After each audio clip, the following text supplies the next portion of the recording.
قرآن شریف کې الله فرمایي الی مدین اخاهم شعیبا وارسلنا مخکې تیر شوی دی د دې آیت نه چې موږ د مدین خلق یو د هغوی د نسب او د قوم نه یو سړی ورولېږه چې د هغه نوم حضرت شعیب علیه السلام. شعیب علیه السلام دوی له لومبې دعوت ورکړه د ایمان د توحید د الله د یووالي. یا قوم اعبدوا الله ما لکم من اله غیره، یو خدای ومنئ، د یو خدای عبادت وکړئ. ما سوا د الله نه ستاسو دپاره بل خدای نشته، دغه یو خدای دی، دوه خدایان نشته. دا د حضرت نوح علیه السلام دعوتم خپل قوم ته، دا د حضرت لوط علیه السلام دعوتم، دا د حضرت یونس علیه السلام دعوتم، او دا زمونږ د دواړو جهانو د سردار دعوتم دی. ګڼ پیغمبران چې د چا قوم به الله سره بل خدای منه او شرک به یې کو، د هغې لومبې دعوتم ده. قرآن شریف کې الله فرمایي ان الله لا یغفر ان یشرک به ویغفر ما دون ذلک لمن یشاء. چې که یو انسان نور گناهونه دي توبه وسته خو ټیک ده، که د شرک او کفر نه هم توبه وسته خو الله به معاف. لیکن که توبه چا د ګناه نه ونه وسته او مړ شو، نو د خدای خوښه ده که الله ورته بخي هم او که سزا پرې ورکوي هم. او که د شرک غوندې ګناه نه چا توبه نیستې او مړ شو، له داړو بخل نشته. نور ګناهونه د خدای خوښه ده، کیدای شي بې توبې دې مو بخي، او شرک بې توبې مخل نشته. او د شرک بیا مختلف قسمونه دي. یو هغه شرک لکه عیسایانې کې خدای له دامن ګڼي، یا د مکې مشرکانو به خدای له لونه ګڼلې، یا یهودیانو به خدای له زوی ګڼه عزیر علیه السلام. دا یو قسم. دویم د شرک دا قسم دی په عبادت کې بعضې خلک شرک کوي. عبادت خو موږ د الله کو، او بعضې خلک په بندګۍ او په عبادت کې الله سره بل څوک شریک کړي. لکه زموږ دا خلک نظر کوي، نظر او نیاز د الله نه ما سوا د بل. نظر عبادت ته بعضې خلک وایي د پلانکي بابا منستم کړی. دا ګورې سخت جرم دی، ځکه نظر عبادت دی. عبادت به صرف د الله کې، که د الله نه علاوه د بل چا منفت او نظر دی او که شرک دی، نو د دې ډېر نور اقسام هم شته. نو ده به دا دعوت ورکوه قوم ته چې قوم اعبدوا الله، د الله عبادت وکړئ، ولا تشرکوا به شیئا ما لکم من اله غیره، د الله نه ما سوا بل خدای نشته. دویم دعوت ته د څو د ده په قوم کې یو بل غم و، ادا چې په وزن کې او په پیمانه کې به نقصان کو، اغشتل به یې درانه کول او ورکول به یې سپک کول. ولا تنقصوا المکیال والمیزان، په تله کې کمی چاله مه کوئ. دا ډېر سخت جرم دی، غټه ګناه کبیره ده چې په تله کې بل نه اخلې نو درانه الی، او چې بل له ورکې نو سپک ورکې. سخت جرم، خطرناک. د شعیب علیه السلام په قوم کې دا ټګي وه، او شعیب علیه السلام ورته وایي چې تاسو ته د دې ضرورت هم نشته دا چې په دې طریقه دا غلط او حرامه پیسه را پیدا کوئ. انی اراکم بخیر، تاسو باغونه شته، ستاسو ځمکې شته، مال او دولت هم شته. یو سړی ګناه حرام د مال دپاره کوي، نو ستاسو په هر څه پوره دې ته هم ساجد دی. او بیا ورته فرمایي انی اخاف علیکم عذاب یوم محیط، ګورې در باندې یریږم داسې عذاب په در باندې راشي چې د هر طرف نه به در باندې چاپېري او د تېښتې روبونی. دی به حضرت شعیب علیه السلام پورې ټوکې کولې، خنداګانې به یې پورې کولې. ورونو دا د ټول کمې زیاتې دا ډېر سخت جرم دی، دا ډېر غټه ټګي او دوکه د مسلمان سره. د دې مختلف طریقې دي. څوک اوس هم په تله کې ډنډې سره ته چلول کوي، څوک په پارسنګ کې چلول کوي، او څوک په کاڼو کې مو اورېدلي دي چې دا کم کیلوګان او دا کاڼي دي، وي دا هم څو قسمه دي. وي دا چې بازار کې هم اورېدلي دي، وي دا چې د کم دکاندار ناست و نو هغه ورته وي کم نمبر کاڼي وړئ. بعضې پکې پوره، بعضې پکې درانې، او بعضې پکې سپکي، بعضې د هغې نه سپکي. تا ته به ښه برابر کیلوګرام ښکاري، ته به یې دا خو ټیک چې شاته پې هغه مهر هم لګېدلی دی لیکن دا هم کیلوګرام نه په وزن کې کمي. ته به وایې چې دا کیلوګرام خو کوره دی، ګوره دې کې خو دې ما سره ټګي نشي کولی، تله به یې راته برابر یې ښودي، هغې کې به هغه شی برابر ځي. لیکن ابه د عام کیلو نه درونې کې درناست درانه به یې درنه وڅلي. دا ډېر سخت جرم، دا ډېره لویه ټګي ده او ډېره سخته ګناه ده او پردی مال دې په دوکه ووه. ګوره د یو سړي نه که دې غلا وکړه نو دا یو کس دې ده سبا به یې ردا کړي، ګناه ده. یا دله خو به بدل ورکړې خلاص به کړې، خو چې کوم دکاندار په بازار کې ناست دی روزانه د 100 او د 200 ګاهکانو سره چټاکې دا لوبه وکړي، څومره لوی بار یې په سر باندې نه وه. یو یې حرام خوري وکړه او یو یې ټګي او دوکه وکړه. ټګي او دوکه ډېره لویه ګناه ده. نبی کریم صلی الله علیه وسلم یو ځل د مدینې منورې په بازار کې روان،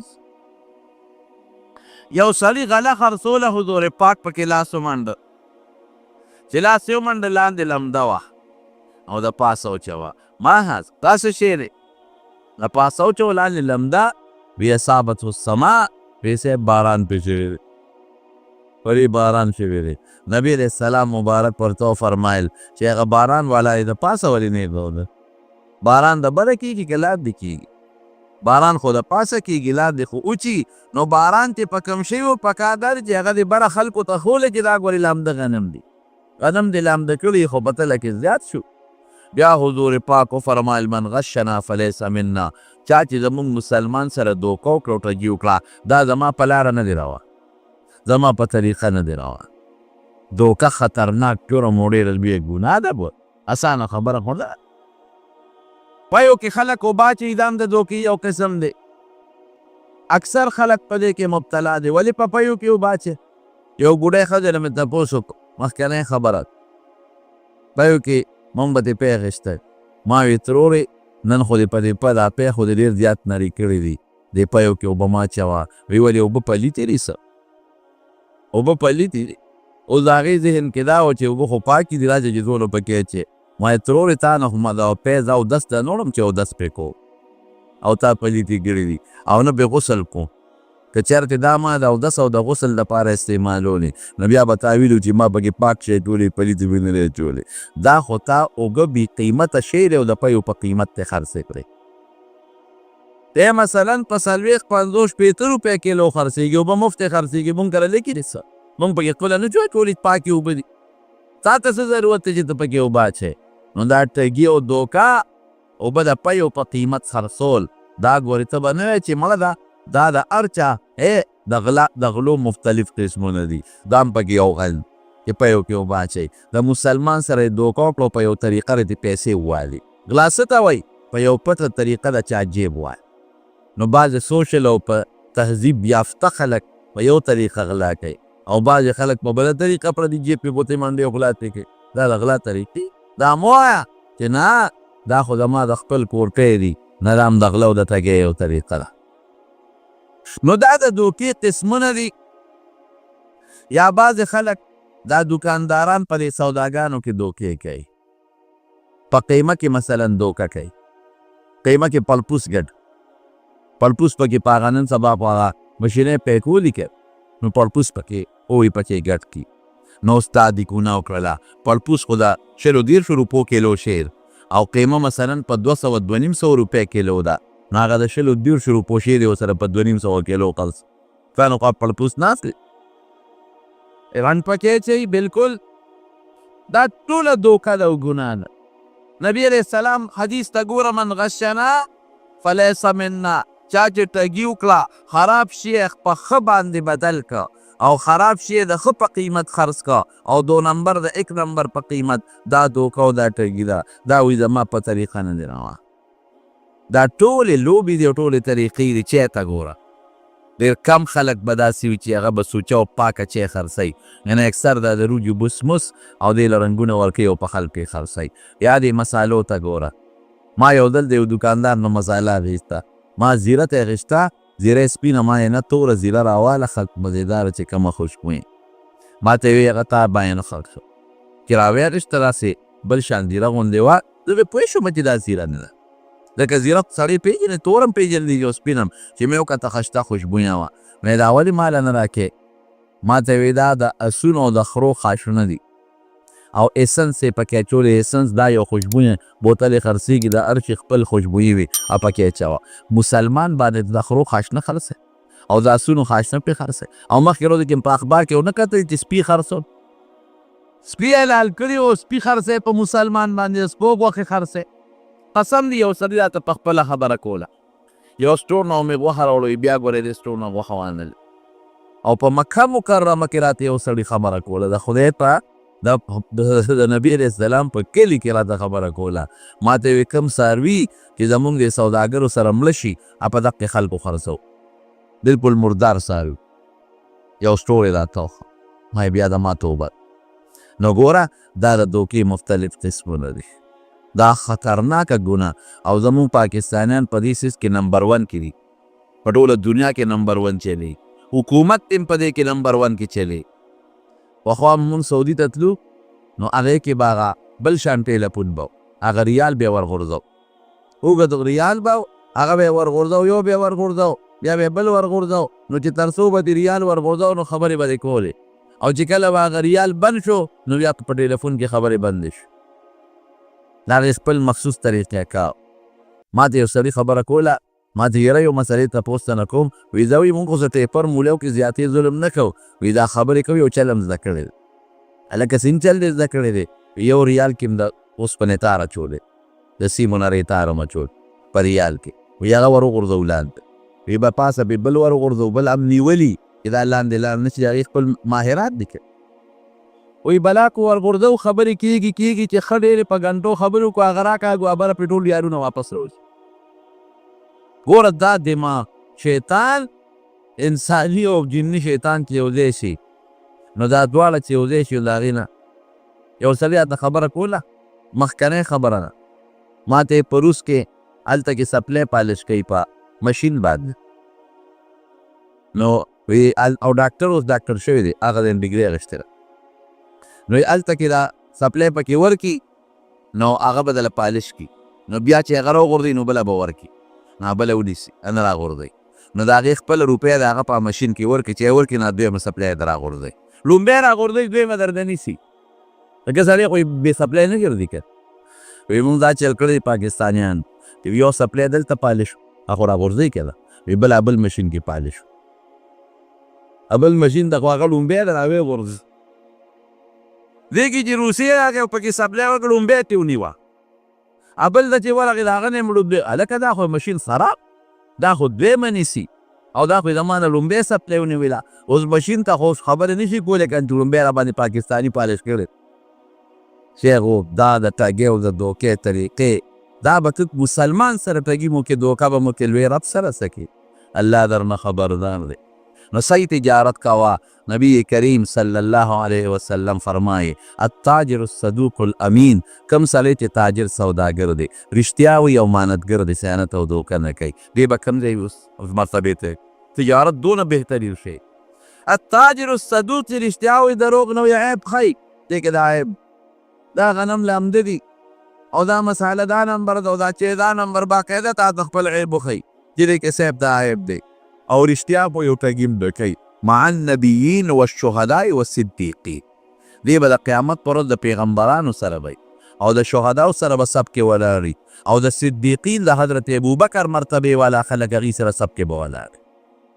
دا څومره لوی اجر او څومره لوی ثواب دی. نو د شعیب علیه السلام قوم به دا چل کو، ولا تنقصوا المکیال والمیزان، ای په تله او په پیمانه کې زیاتې کمې مه کوئ. د دې ګیس متعلق بل ما ته یو سړي خبره کوله، دې ګاډي کې خلک دا ګیس اچوي، هلکه مې دې تاسو ډسکاونټ نه ورکوئ او پلان کې میل والا خو پمپ والا خو ډسکاونټ ورکوي. ما ته یې ویل هغه په پیمانه کې لوبې ایستل، وي څه موږ نه هم واچو بې ډسکاونټ او د هغې نه هم واچو پته به راته ولګي.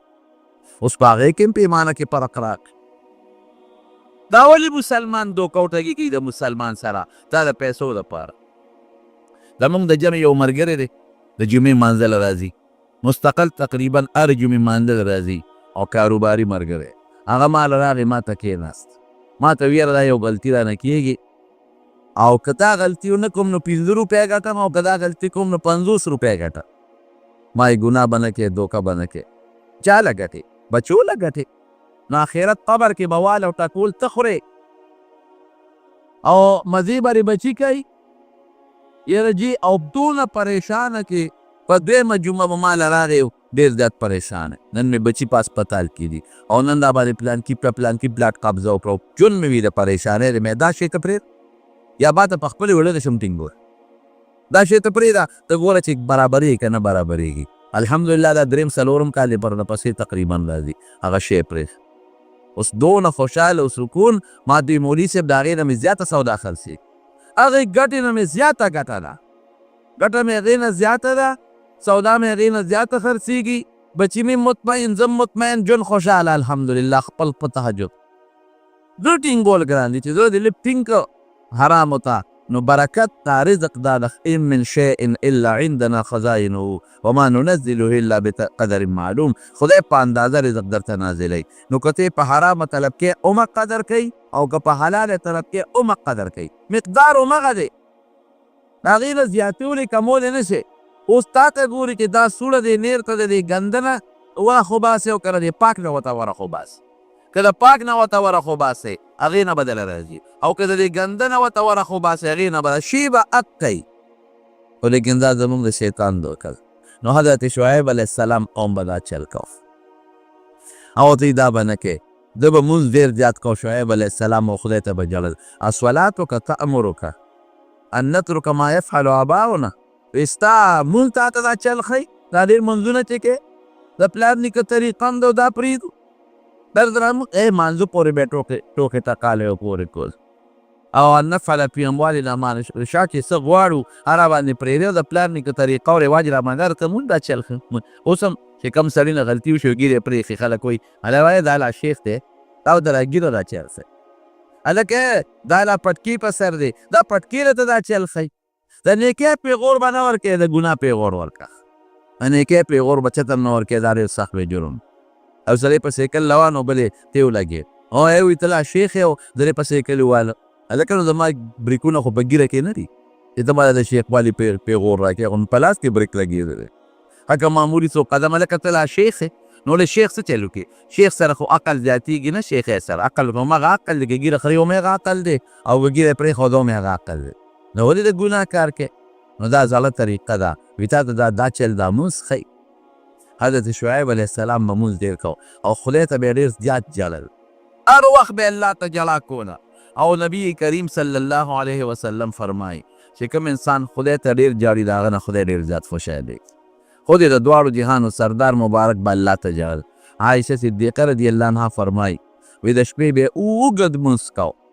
داسې مونځ به یې کو حتی تورمت قدماه وی د خپې مبارکې به پړسېدې او جلل به ولجوفه عزیز که عزیز المرجل وی دې سینې به یې داسې غرار کو د جړا د وجې نه لکه کټوی چې په اور باندې کېږدي هغه غرار کوي او حضرت ابوبکر صدیق رضی الله عنه د خپل کور نه بار دال یو رکوټ جومات کې جوړ کړو او هغې کې به یې مونځ کو ته قرآن شریف تلاوت به کو او جړل به د مکې مشرکانو نه پرېښود وی ته جاړې زمونږ دا ښځې درته راغونډېږي او دا بچي درته راغونډېږي هسې نه زمونږ دا ښځې او بچي تا ته ولاړ یو دا چې د مسلمانان نه شي په دې نه پرېښود په جړا باندې الله ډېر زیات خوشحالېږي د دواړو جهانو مبارک سردار فرمایي وی یو هغه اوښکه د انسان د سترګې نه چې د الله د یرې نه ووتله وی دوه څیزونه چې په یو ځای ولګېدل په هغه ځای د جهنم اور حرام دی یو هغه اوښکه چې د انسان په وجود د الله د یرې نه ولګېدله په کوم ځای کې د الله د یرې اوښکه پرېوته د جهنم اور پې حرام او بل هغه دوړه چې د الله په لار کې در باندې پرېوت دغه دوړه چې په کوم ځای پرېوته او دا اوښکه په کوم ځای پرېوته دقه ځای نه به جهنم کې نه سوځي جهنم اور پې حرام نو د به ډېر زیاته جړا کوله رب العالمین ته سترګې ړندې شوې د ډېرې جړا د وجې لکه څنګه چې د حضرت یوسف علیه السلام د پلار سترګې د یوسف علیه السلام د غم د جړا د وجې نه ړندې شوې د ده ړندې شوې نو ګوره الله ورسره څه احسان وکړه سترګې ړندې شوې نو خدای پاک وله حضرت موسی علیه السلام خدمت له راوسته الله خو بادشاه دی یو دلته الله تپوس کوي الله ته هر څه معلوم دی خو دا بعضې خبرې ښکاره کوي د مخلوق ته وی شعیب علیه السلام ته وی ته چې دا دومره جاړې وی دا د جنت شوق د جنت پسې جاړې او که د دوزخ نه یېرېږې جاړې با ولې جاړې؟ الله ته پته ده و الله ښکاره کول کوي. وی نه مې د جنت شوق پسې جړا شته او نه مې د دوزخ د یرې نه جړا شته. وی جړا مې الله ستا په دیدار او ملاقات پسې ده چې د خپل رب سره به زما ملاقات او دیدار کله کېږي، هغې پسې جاو. نه مې د جنت خپل کار به کې میلاو شوم او که میلاو نه شوم او د دوزخ نه هم پروا نه ساتم، خو چې ستاسو فیصله د پروردګار هغې کې زه هېڅ هم نشم کولی. ستا دیدار او ستا په کتو پسې جړا راځي چې کله به زما ستا ملاقات راځي. رب العالمین ورته وایي ښه زما دیدار درته مبارک شه، تا ته به زما دیدار به درته خامخا کېږي، مبارک شه. په سترګو باندې ړوند نابینا حضرت موسی علیه السلام دلته تې سړی مړ شو په د فرعونیانو په قوم کې. سړي یې سوک ورکاو، ادب یې ورکاو، هغه لا مړ شو او د هغې نه د بادشاه دربار خبر شو. نو د هغه ځای نه راوتښتېد، مدین ته راغی. فلما ورد مدینه، چې رالل مدین ته راورسېده نو هلته یو کوي ته راورسېد، ډېر زیات انتهایي ستر او په منډه منډه راځي. کوي ته چې څنګه راورسېد نو کوي باندې خلکو خپل څاروي سې رابول، ګډه چیرې سې رابولې او هغه کویان اوس هم تاسو تاریخ کې وګورئ نو ډېر جور کویان دي. یو خو زمونږ د وطن کویان دي، نه هغه جور کویان او په 5-6 کسانو باندې هغه برقه راوباسي. ذموار که والله هم پې شاهد که. 10 کاله علما لیکي چې 10 کاله موسی علیه السلام د حضرت شعیب علیه السلام خدمت وکړو. ګوره د خدای د جړا د وجې نه سترګې ړندې شوې نو الله وله حضرت موسی علیه السلام بود جلیل القدر پیغمبر ترې وروسته جوړېږي او یو تکړه نوجوان او امانتګر او پاک راسباز دا وله خدای پاک خدمت له راوست. 10 کاله پس حضرت شعیب علیه السلام ورته یوه لور په نکاح کړه. علما وایي هغه لور یې په نکاح کړه چا چې د شعیب علیه السلام ته مشوره ورکړې وه، هغه یې ور په نکاح کړه او 10 کاله پس یې رخصت کړه. وایي د زم د خپلې مور او د رور ملاقات به وکړم او د 10 کالو کې به د فرعون نه زمونږ خبره یې هېروي. حضرت شعیب علیه السلام ول یو کونټه یې ورکړه په تحفه کې او ګډه چیلې یې وله ورکړئ او دغې وخت کې خدای پاک د ده سترګې بیا جوړې کړې وې. تاریخ لیکي چې خدای پاک یې ړوموالی ختم که الله جوړ که په سترګو باندې. وی داسې وکړه دننه یو کونټی راواله او دا ګډې چیرې دومره ځان سره واله او زه بیبي دې ځان سره په مخه کا. دې چې ورل کونټی راواخېستله ویله وی نه دا کېره دا بله راواخېست چې هغه یې کېښوده بله یې راواخېستله ویله بیا مقه راوړه. وی زه وکړم دا کېده بله راواله چې بیا ورغې بلې ته یې ګوتې یوړې بیا ور همغه ګوتو له راځي چې بار یې راوویسته. وی زه خو بله عالم ګوتو له مې دا راځي. وی ښځه مبارک دې شه دا هغه کونټی وه چې نسبن د ابراهیم علیه السلام نه دته پاتې وه او دا حضرت آدم علیه السلام 10 څیزونه ځان سره د جنت نه راوړي. یو پکې دا کونټی وه چې بیا د موسی علیه السلام دپاره د لویې معجزې ذریعه وګرځېده. نو ګوره خدای پاک څومره لویه مرتبه ورکړه. د یو پیغمبر نوسی دی ابراهیم علیه السلام او بل پیغمبر یې زوم شو حضرت موسی علیه السلام او د هغه نه خدای پاک څومره لوی کار واغېسته. قوم ته به دقه نصیحتونه کول ولا تنقصوا المیزان والمکیال، په تل او په پیمانه کې کمې زیاتې مه کوئ. انی اراکم بخیر، زه خو تاسو وینم مال دولت هم ډېر دی دې ته هم ضرورت څه دی. بل ځای کې راځي ولا تفسدوا فی الارض، په ځمکه کې فساد مه کوئ. دي بغلاګانې ډاکې کودې. حضرت شعیب علیه السلام ته نبی کریم صلی الله علیه وسلم خطیب الانبیا ویلل. وی په پیغمبرانو کې زله بهترین تقریر چل خدای پاک ورسته دی. حضور پاک چې کله معراج دته په بیت المقدس کې ټول پیغمبران 1,40,000 ورپسې 2 رکعاته مونځ کړی. نو یوازې مونځ نو هغې کې د پیغمبرانو تقریرونه کړي. حضرت آدم علیه السلام تقریر وکړه، حضرت نوح علیه السلام تقریر وکړه، حضرت موسی علیه السلام تقریر کړی دی او دارنګې حضرت ایوب علیه السلام دی جلیل القدر پیغمبران به یو پاسېدل او جبریل علیه السلام د سټیج ناظم و سیکرټري و هغه به رابلل. نو حضرت شعیب علیه السلام هم پکې تقریر کړی. نو د پیغمبر علیه السلام او بیا آخره کې نبی کریم صلی الله علیه وسلم هم تقریر کړی دی. د هغې نه پس مجمع خوره شوې ده او نبي علیه السلام بر اسمانونو ته تللی ده. نو نبی علیہ السلام په ټولو پیغمبرانو کې د حضرت شعیب علیہ السلام د تقریر صفت کې وی خطیب الانبیاء په پیغمبرانو کې داسې خشته تقریر او خشته ښکلې خوږې خبرې چې د انسان زړه ځان ته رامایل کوي د شعیب علیہ السلام نه بل مې نه دي لیدلې. خلک به د باره راتلل ده به ورته د دین دعوت ورکوم. د قوم یې څه چل شروع کړه دوی به په لارو کې د مسافر لوټول ډاکې به یې غورځول او غلاګانې به یې کولې. دې کې دا مقصد و چې دا لاره کې به د امني راولو چې څوک اډودله راځي نه. خلک به وایي جروره ډاکوان دي په لاره او د خلکو نه سامان اخلي او خلک لوټ کوي نو نه به رادي ولا څوک. دا حربې به استعمال و او حضرت شعیب علیہ السلام پورې به یې ټوکې کولې ولولا قومک لرجمناک وی که ستا دا قوم نه وي که نه نو موږ به ته سنګسار کړی وي پرېښی به هم نه وي. به نصیحت کار ونه شو. هر قوم ته خدای پاک یو موقع ورکوي هر ملت له خدای یو موقع ورکوي خو که هغه لږې لږې دیکې یې ورکړې خو الله اخر کې ټول مسلمانان کړه نو که د الله تعالی د هغه مهلت ته دی فایده واخیسته خو ډېره ښه ده او که د هغې نه مهلت ته فایده وانخیستله نو بیا خدای پاک داسې هلاکت او صدا پرې راولي چې د هغې مثال هم ګورې په مخ د ځمکه بیاني.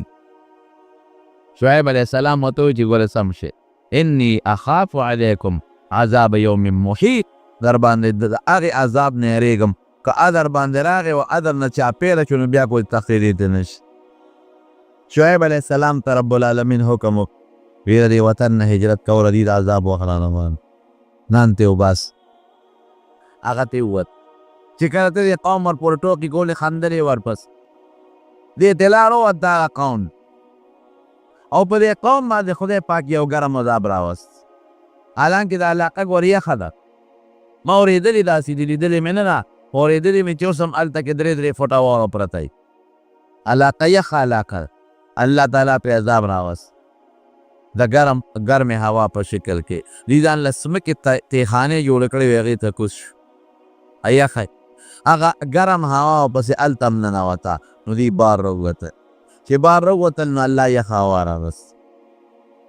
دوی خوشحاله شو چې ځکه خیري ګرمي ختمه شوه او دا موسمي تغیرات تبدلات وي او موسم را باندې یخ شو.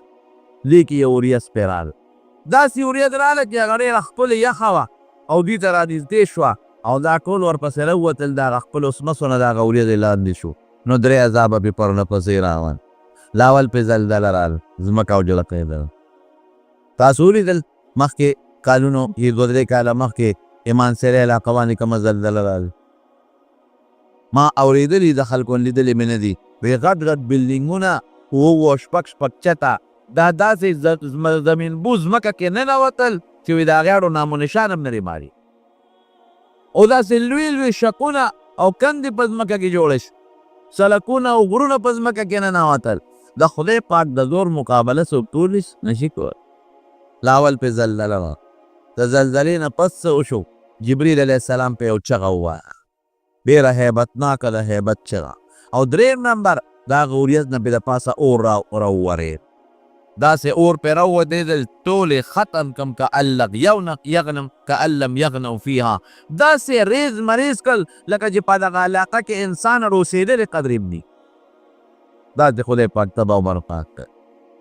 دارنګې تاسو په روز کال دا سیلاب ونه لیده هلکه سیلاب راغی د کوم ځای نه د کالام د غرونو نه نه یوازې کالام غرونه نه دي ګیر چاپېره چې څومره علاقې وې د ټولو نه اوبه را روانې یوازې دلته نه دی زموږ د پېښورونو طرفونو ته وګورئ دا کورونه مړونه دا څومره سیلاب پرې راغی او داسې راغلل چې هغه غټې غټې آبادۍ وې او غټ غټ پلونه و چې هغه په دغه په بمونو نه ختمېږي هغه غټې غټې آبادۍ او هغه غټ غټ پلونه نیست و نابود او ختم شو.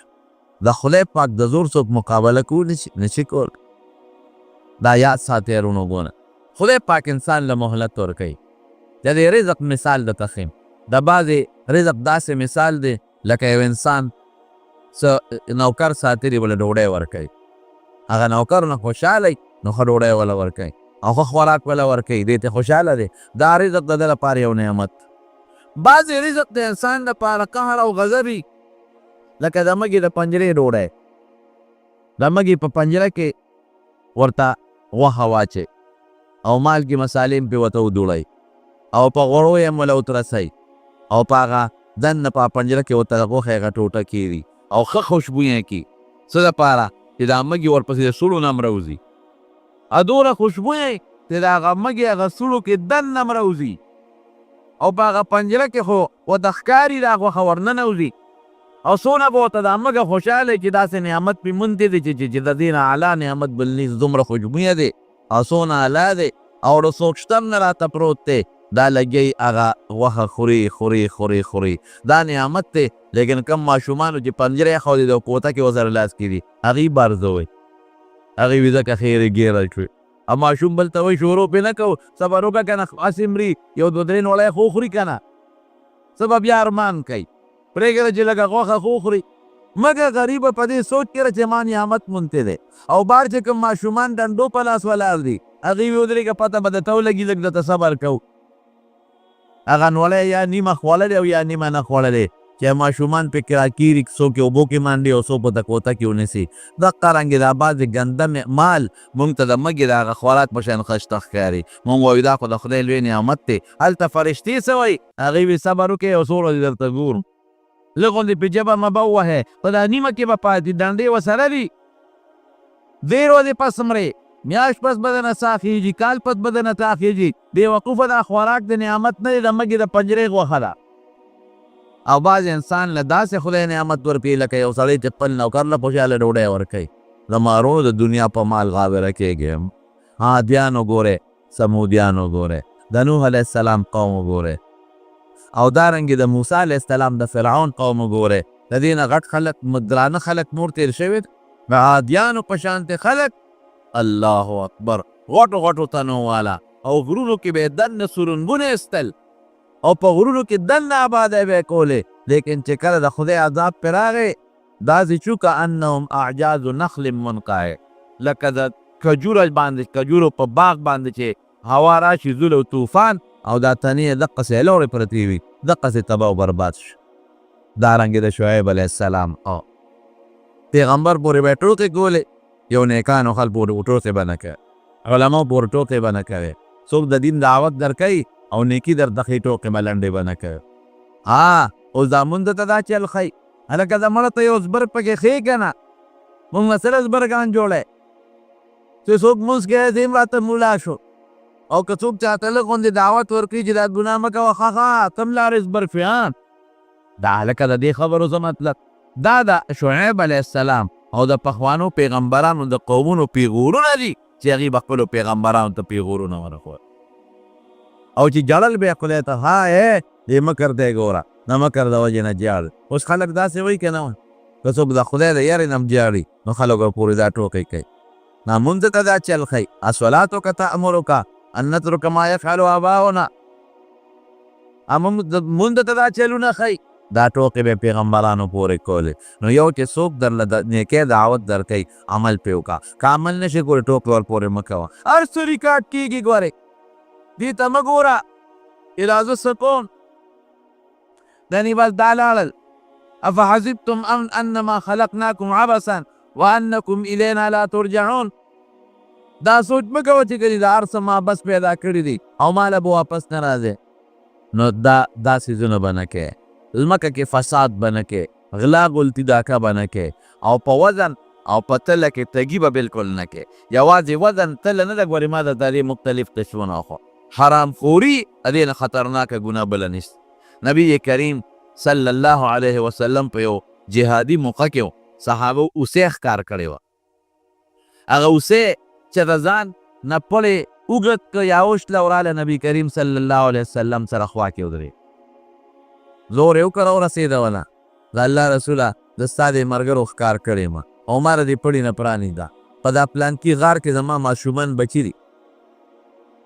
ګوره اوسې هم نبي علیه السلام سره خبرې کړې دي دا د حضور پاک معجزه ده. زه به لاړه شم او دغه خپلو بچو له به پی ورکړم بچي راته وګیل او بیا به راشي.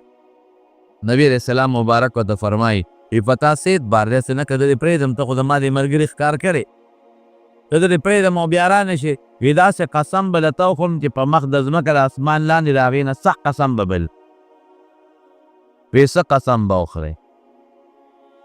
وی ښه ته ما پرېږده او که زه واپس رانلم نو ما د خدای پاک د قیامت په ورځ د حرام خورو په سب کې پاسئ.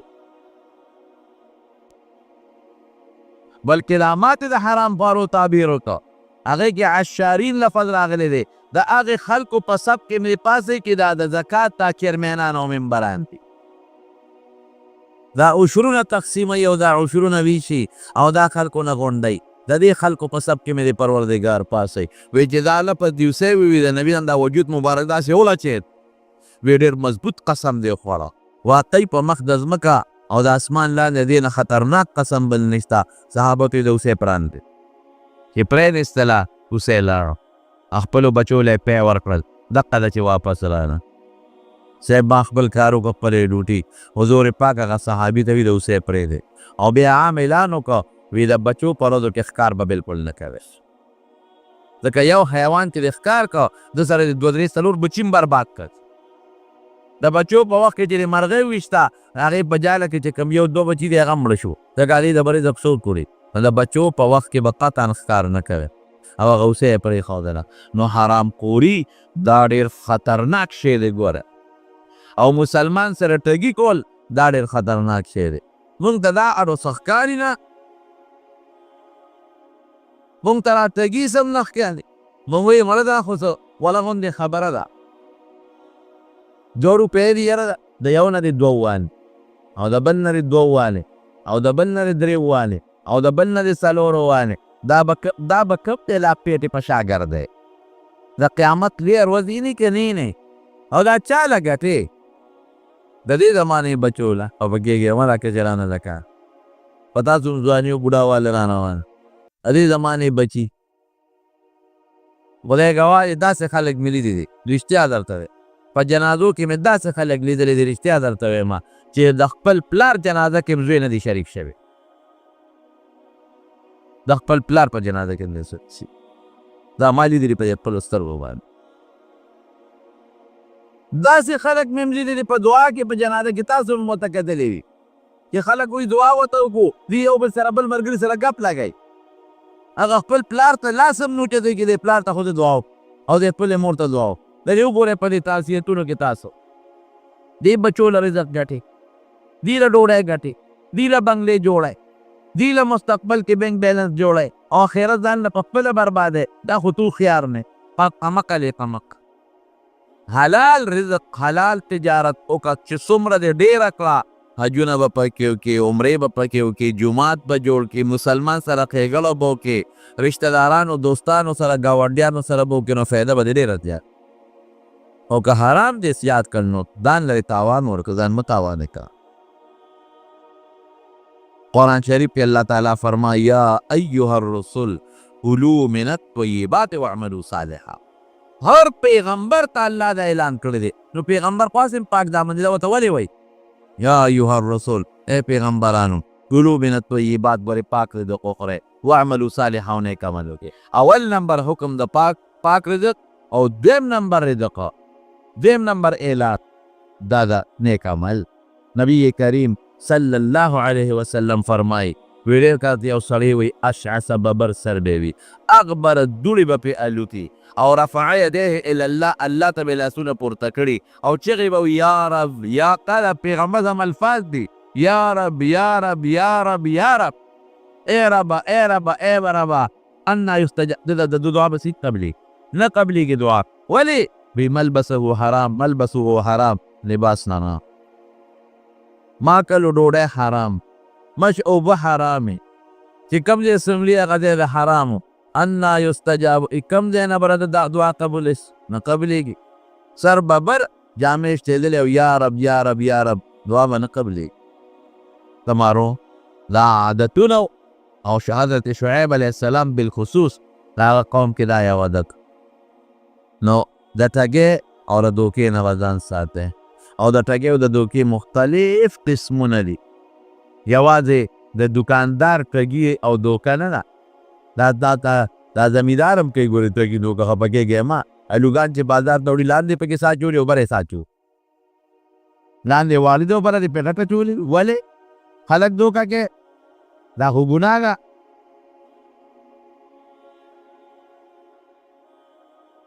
الحمدلله. ټماټر تی وړي لاندې یو شان پراتی برابر شان پراتی ګورې دا رنګ کارټونه ورکوي او پکې قسم قسم څیزونه رنګونه والا جوړوي. دا ټوله ټګي نه، دا دوکه نه شوه. د هر چا چې د غلا څومره وس کېږي، ما راته وي د غلا مختلف قسمونه. د چا چې د غلا کم وس کېږي، پخوا به دا کبان خلکو اخیستن وي، غوږونه والا وګورئ. هلکه چې غوږ یې تورې نه وي دا زوړ دی، چې غوږ یې سپینې سورې نه وي دا تازه دی. ما ته چا خبره کوله، ما ته یې اوس د غوږونو نه پته نه لګي، وی په دې غوږ وله څه مساله چې د هر غوږ سوري. اوس مې دې سره څه کې مونږ ورله دا غوږ وکړ، اوس د هغه په خپله غوږ وګوره دې غوږ ته د ناټک سوري. د قیانوس د زمانې زوړ کب به یو غوږ بې سوري وي، دا پسې مساله مګي دې سره څه کې دې تګې سره. د دواړو جهانو مبارک سردار فرمایي د هغې مبارکه وینا ده. اوږده د حدیث ده، بیا ته مفهوم ویم. وی دا امانت چې دی، وی دا قرآن شریف نم حکم دی او د حضور پاک په حدیثو کې د امانت حکم دی. وی تاسې وخت به راشي چې دا امانت به د خلکو نه داسې وځي، داسې چې وی ماسخوتن اوده کېږي نو دی به امیني، او چې سار پاسي خیانتګر به وی خلک چې سودا کوي، وی چې هلکه په پلان کلي کلي کې یو سړی دی، هغه ښه دی د هغه نه سودا وکړه.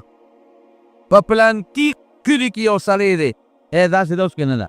خلک یې تپوس کوي پېښور ته ځي سودا له، پېښور ته چې سودا نه ځي، هلکه چا نه دا سودا وکړو.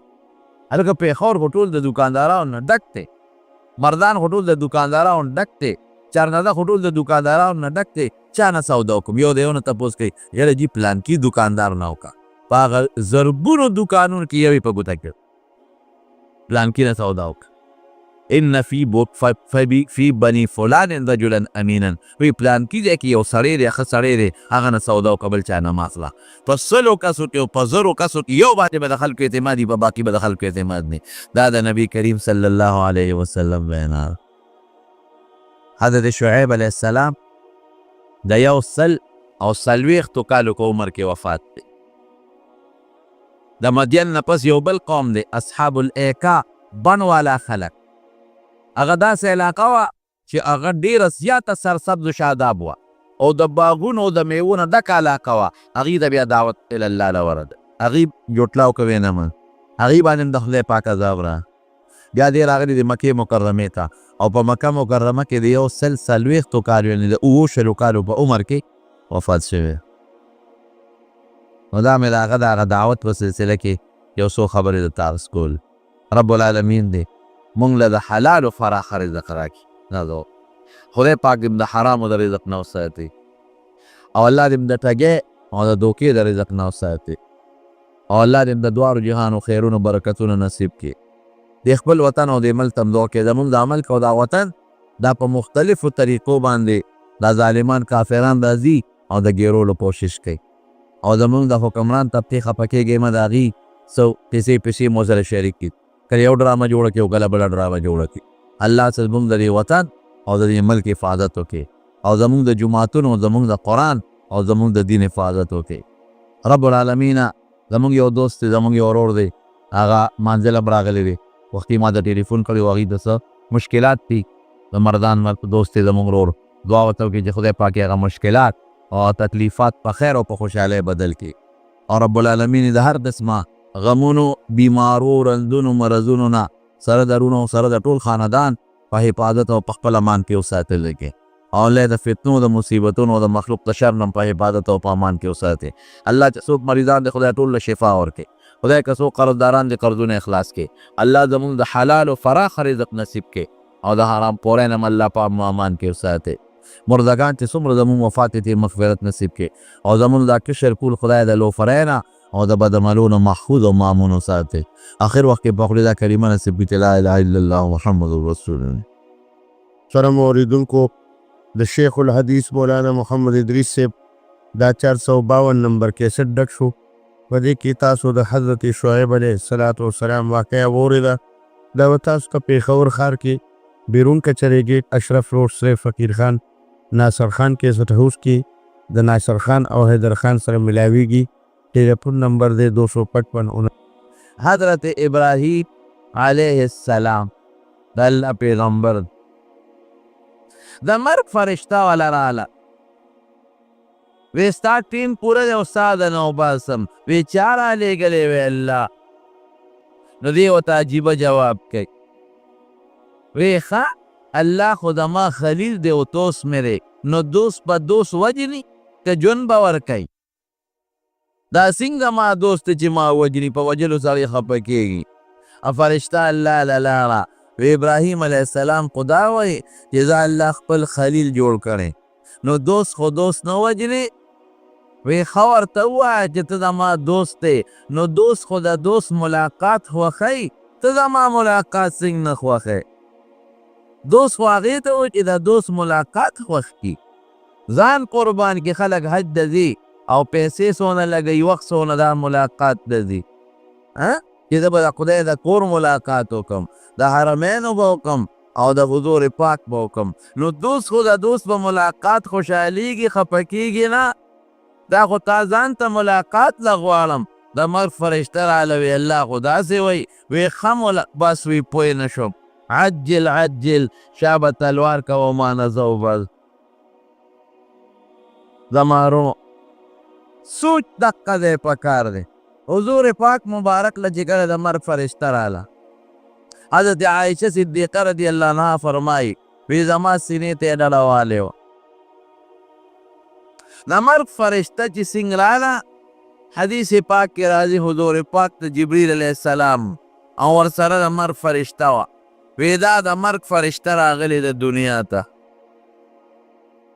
او دیستانه روح قبض کول غواړي نو نبی علیہ السلام حضرت جبریل علیہ السلام ته وکتل ستا سنگ مشورې په بنیاد ویدا الله رسول خوخه د خپله ده ځکه الله اختیار درکو چې دنیا کې پاتې کېدل د خوښتي اکنه خوخه د خپله ده خو الله ستا ملاقات تریر په شوق کې نو چې پیغمبر ته سړی ده وي چې الله د ملاقات ته په شوق کې دی نو بیا پیغمبر نور څه غواړي هم ورته دقسې وایي بامضل امرک وی خپل کار د جاري که شابه فورا خپل کار کوه چې د خدای ملاقات ته ورسب خدای سره چې ده چې امینی په مرګ یې بیا پروا نه دا نه وایي چې زه مړه نه د مرګ نه پس الله لزم او د الله ملاقات لزم نو رو مونږ بچا سره مینه کوو بیا د مینې تقاضا هغه د هغه اسباب د چا د طرف نه دي د الله د طرف نه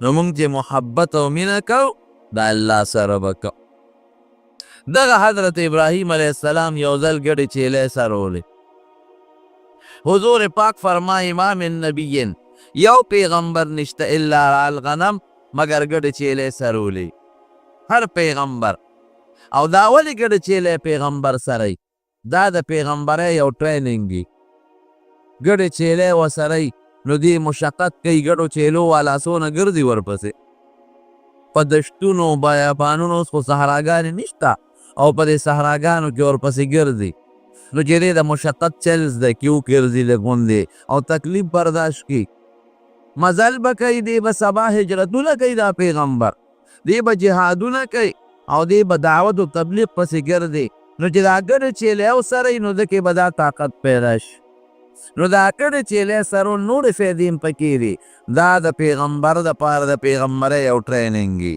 ځکه حضور پاک فرمایي وی یو پیغمبر داسې نه دی تیر شوی الا رعى الغنم مگر ګډه چیلې سرولې صحابه ورته ویل انت یا رسول الله تا ګډه چیلې سرولې دي که نه وی ما به هم په مکه کې ګډه چیلې سرولې زمارو نو حضرت ابراهیم علیہ السلام ګډه چیلې سرول یو سړی راغی او د الله صفت یې شروع که سبحان ذی الملک والملکوت حدیث کې دغسې دی سبحان ذی الملک والملکوت هغه ذات چې هغه د ډېرې لوی پادشاه د پادشاه او بیا د اسمانونو نه پورته چې کومې بادشاه دي د دې ټولو مالک دی هغه ذات ته هر قسمه عیب نه پاک دی بیا سوی سبحان ذی العظمت والهیبت والقدرت سبحان ذي العظمة والهيبة والقدرة والكبرياء والجبروت. هغه ذات له پاکي ده چې هغه د ډېر لوی قدرت خاوند دی او د عظمت خاوند دی او د طاقت خاوند دی او د زور د بادشاه خاوند دی. سبحان ذي العزة والعظمة والهيبة والقدرة والجبروت. چې ابراهیم علیه السلام دا خبره واورېده وی ملګري د الله ښکلي رب دا صفت راته لږ بیا وکړه. پې خشته ولګې وی زما دا صفت د رب دا صفت راته لږ بیا وکړه. سړی ورته وی څه به راکړې چې درته یې وکړم. وی څه غواړې؟ وی څه ګډې چیلی به راکړې؟ وی نیم کنډک به درکړم خو د خپل رب دا صفت راته لږ بیا وکړه ډېر ښه راباندې ولګې. دې ته مینه وه. مونږ له سړی راشي وي د خدای په نوم د خدای په نوم 1 روپۍ راکړه نو مونږ وایو ځه غسنده لکه د مزدوري کولی چې که نه شي کول نه ورکوې نو رټې به نه. حضور پاک فرمایي چې د خدای په نوم د نه څوک شی غواړې د خدای د نوم لحاظ وکړه ورکړه. د خدای نوم خو ډېر لوی دی. د خدای په نوم د نه څوک غواړې. بعضې دا سوالګري داسې دي پېښور سوالګري لکه دا جینکۍ ګرن مقصدونه یې نورې نو هغې نه ځان ساته رټمه ځان تې ساته ښکلې جواب ورکه. رټل به نه کې هم مسائل فلا تنهر. حدیث کې قرآن شریف کې الله نبی علیہ السلام ته فرمایي بې سوالګري به نه رټې یتیم مسکین له به رټل نه کې. نو د خدای نوم ډېر لوی دی. ګورئ د خدای په نوم د نه څوک شی غواړي انکار به نه کې. د خدای په نوم د نه څوک بخښنه وغواړي چې ما وبخښه د خدای دپاره وایي د الله ډېر لوی نوم دی د خدای نوم دې راته پېښ کړه ما معاف کړې. د خدای د نوم عزت کوئ زما د قسم الله به تاسو له عزت درکړي. نن مونږ ولې ذلیله یو زمونږ د خدای د نوم عزت نشته. نو زما د رب دا صفت ډېر ښکلی دی ښکشتلی وکړه دوباره ووایه وی څه به راکړې وی د نیم کنډک چیلی به درکړم. پوه شوه وی یو بیا ورته سبحان ذي الملک والملکوت. هغه ذات چې د دنیا او د اسمانونو د بادشاه خاوند دی هغه د عیب نه پاک.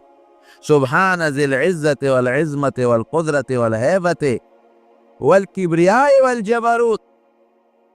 هغه ذات چې هغه د طاقت او د هیبت او د لویۍ او د ډېر لوی زور بادشاه دی هغه د هر عیب نه پاک دی. ابراهیم علیه السلام ورته وی رور یو ځل راته بیا ووایه ډېر زیات خوند یې راکړه. وی څه به راکړې؟ وی دا نیمې ګډې چیلی به درکړم. نو هغه نیمې ګډې چیلی وله نورې م ورکړې لاس یې وڅنډل هغې نه خلاص شو. ورته وی سبحان ذي الملك والملكوت سبحان ذي العزة والعظمة والهيبة والقدرة والكبرياء والجبروت. دی ورته ومې ورته وی ملګري یو ځل راته بیا ووایه ډېر خشته خوند کوي چې د خدای دا صفت راته کوې. وی کاکا څه د سره پاتې وي څه به راکړي؟ چیرې کړې خدای م راکړې. وی دا بدله و سرو شپونکې به دې شم دا به دله سروم چوکه به مې په شا د ځان لنه تاله سروم. خو ما ته د خپل رب دا صفت لږ بیا وکړه او د خپل رب دا خشته نوم راته بیا واخله. هغه سړی ورته څه وایي؟ وی ښه ابراهیم علیه السلام مبارک دې شه زه د الله فرشته یم ګډې چیلی دې مبارک زه الله راولېږلم او ما ته یې وی ته ورشه په ابراهیم زما خلیل دی دوست مې دی لږه تجربه وکړه چې زما د نوم ورسره څونه قیمت دی. زما د نوم قدر ورسره شته که نشته؟ زما د نوم عزت ورسره شته که نشته؟ مبارک دی وي تا د الله د نوم ډېر لوی قدر او ډېر لوی عزت و. مسلمان یې د خدای قدر به کوئ د خدای د نوم قدر به کوئ. د الله نوم واخیستلی شي الله وی جل جلاله. څنګه به وایې؟ جل جلاله. د خدای ډېر لوی دی لوی یې ډېر اوچته ده. عم نواله احسانات یې ډېر زیات دي عام دي. جل جلاله ډېر د عزت د لویه خاوند. عم نواله او د الله احسانات دا ډېر زیات دي.